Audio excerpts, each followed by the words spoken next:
Үйіне келіп Хадиша анамызды да өлім төсегінде күтіп алды. 3 күн бойы Хадиша анамыз ауырды. Пайғамбарымыз саллаллаху алейхи вассалам ең қажетті мұқтаждықтар болмаса, басынан тастамастан Хадишаның басында отырды. Оқиға ұзақ, көптеген әңгімелер бар. Бірақ дей тұрғанмен көңілімізді да қатты босатпайық. 3 күн бойы Пайғамбарымыз саллаллаху алейхи вассалам басында отырды да екеуінің алғашқы үйленген күндерін есіне алып, Пайғамбарымыз саллаллаху алейхи вассалам былай деді: Хазымның екеуміздің үйлену тойымызға сыйлаған үй есіңде ме деп жатыр.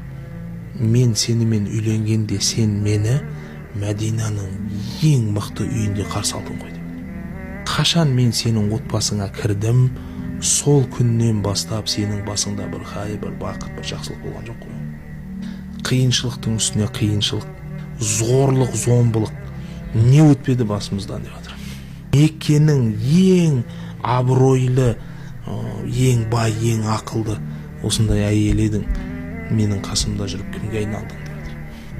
Қарап жатқан жерімізді, тұрып жатқан үйлері бір шалаш дейді ғой, бір қолдан тіккен шатыр сияқты бір жаман үйде қалды ең сонда.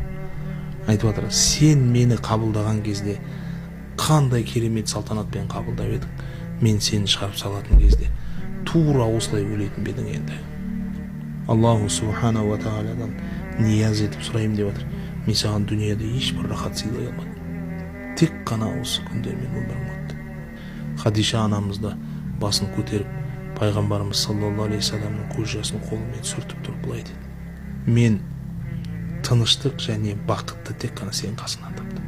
Сенімен қалай кездестім, сенімен кездескен сәттен бастап менің жүрегіме бір тыныштық, бір хайыр, бір әдемі сәкина дейді ғой, бұл нәрсе орнады деді да Пайғамбарымыз саллаллаху алейхи уассаламды разы қылған, және Пайғамбарымыз саллаллаху алейхи уассаламнан да өзі разы болған бүкіл уммахатул муъминин, Пайғамбарымызға аналық қылған, Пайғамбарға пайғамбарлық келуменен бүкіл жер жүзіне, бүкіл үмметке ана болған Хадиша анамыз Аллаху субхана ва тағаланың рахметіне осылай көшті.